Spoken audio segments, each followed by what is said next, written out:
The text arrived at 2:47 a.m., glowing coldly on my phone. Business trip extended. Won't be back this week. Sorry. I stared at it, my fingers trembling. I had read the words a dozen times, but my mind refused to make sense of them. She had left on a normal business trip that morning, smiling at me as if nothing had changed. And now this extended again. My thumb hovered over the keyboard. I wanted to reply with something witty, something angry, something that would make her feel a fraction of the chaos swirling inside me. But the truth was, I didn't know where to start. Finally, the words came out like a bitter sigh. Don't hurry. The divorce has just begun. I hit send before I could second-guess myself, before the fear of breaking everything down entirely could paralyze me. The phone buzzed, but there was no immediate response. My apartment was quiet except for the hum of the fridge and the faint sound of traffic outside. Quiet. Too quiet. It had started subtly, the changes I hadn't noticed, or refused to notice. She had been distracted at dinner, laughing a little too long at her phone. She'd gotten defensive over small things, brushing off my questions with a tired smile. And I had believed her. I wanted to believe her. I still wanted to believe her. I remembered that morning, watching her pack her suitcase with a kind of meticulousness that felt rehearsed. She kissed me on the cheek and whispered, "I love you. Call me if you need anything." I had smiled back, pretending that everything felt normal, pretending that nothing was wrong. But deep down, a tiny part of me, a whisper I had drowned out with routines and work, had sensed the shift. Now, staring at her text, that whisper roared into a scream. I poured a glass of whiskey, the amber liquid shaking in my hand as I sat on the edge of the bed. My apartment, once a place of comfort, felt like a cage. Every framed photo, every souvenir of vacations, every shared memory suddenly carried the weight of betrayal. The night stretched endlessly. I scrolled through old messages, old photos, trying to find something, anything that could explain this. And then I found it. A message thread hidden in a folder I had never paid attention to, one labeled Business Clients, but with exchanges far too intimate to be professional. Words she had sent to someone else. Words she had never said to me. I felt my chest tighten, the air catching in my throat. The betrayal was no longer a shadow, no longer a whisper. It was real, dark, cold, and it was mine. The next morning I confronted her over a video call. Her face appeared on the screen, tired, hair slightly mussed, a forced smile plastered across her features. "I got your text," I said, trying to keep my voice steady.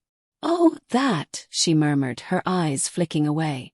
"I didn't mean for it to come across like that. You didn't mean. You didn't mean to tell me my wife is having an affair. That the marriage we built meant nothing." The words exploded out of me, sharper than I intended. She flinched. "Don't say that. Please. You're misunderstanding." Misunderstanding. I laughed bitterly.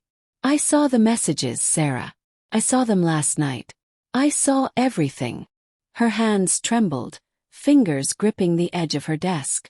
She opened her mouth, then closed it, then opened it again.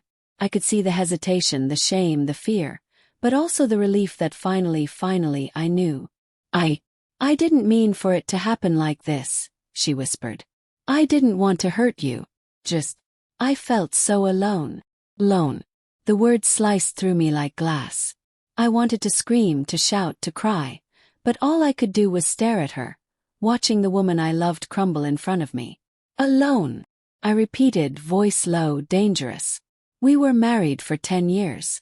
We built a life together. And you felt alone. And so, you looked for someone else." Her eyes filled with tears, and for a moment I wanted to reach through the screen, hold her, forgive her. But the rational part of me, the part that wasn't drowning in hurt, stood firm. "Yes," she admitted. "I didn't know how to say it. I made a mistake. Terrible mistake. But I love him. I can't undo it." The room around me seemed to shrink. I could feel my heart pounding in my chest, my palms sweaty against the glass of whiskey I hadn't even touched yet. "I can't do this," I said finally. "I can't keep pretending." I can't be the man who forgives the woman he loves while she's already gone. There was silence. Then, "Are you leaving me?" I nodded, even though she couldn't see it. "I have to. You made your choice. Now I'm making mine." The following days were a blur. Every corner of the apartment reminded me of her. The coffee mug she always used, the jacket she left draped over the chair, the scent of her perfume lingering on the curtains. I tried to avoid her, to avoid the urge to call her, to scream at her, to beg her to change her mind. But even avoidance hurt. Called a lawyer. I filled out paperwork. I signed documents I never thought I would. Each signature, each stamp, felt like tearing out a piece of my own heart. Friends tried to reach out, their voices warm and comforting. But their words felt hollow. They couldn't feel the ache of every small betrayal, the crushing weight of realizing that someone you trusted completely could walk away while you were still standing there, oblivious. Then came the hardest part, the confrontation in person. She returned home a week later, suitcase in hand, hoping to explain, to negotiate, to plead. I met her at the door, and for the first time, I saw her not as my wife, not as the woman I loved, but as a stranger who had taken pieces of my heart and left. I wanted to fix this," she said, voice trembling. "We can." "No," I interrupted. "There's nothing to fix. You've already fixed it for yourself. You chose him. No. I choose myself." Tears ran down her cheeks. I saw the regret, the pain, the desperation, but nothing could change what had been done. Nothing could undo the nights I spent replaying her messages in my head, the mornings I woke up alone in a bed we once shared, the moments where trust turned to ashes.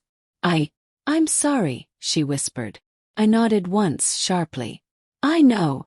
And then I closed the door. Standing there, alone in the apartment, the silence was deafening. But for the first time in months, I felt a flicker of something I hadn't felt in a long time. Freedom. Painful, yes. Heartbreaking, yes. But freedom nonetheless. Weeks passed. I packed up her things, sent them to her. I cleaned the apartment, removing traces of her presence like pruning dead branches from a tree I had once nurtured. Each day was a battle against memories, against the urge to call her, against the voice in my head that whispered, maybe it could have worked if, but it didn't, couldn't.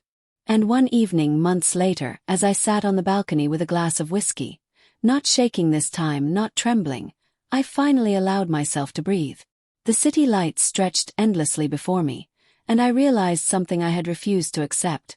The pain would never fully leave, but neither would the strength it had forced me to find. Betrayal had burned everything down. But from the ashes, I was starting to rebuild.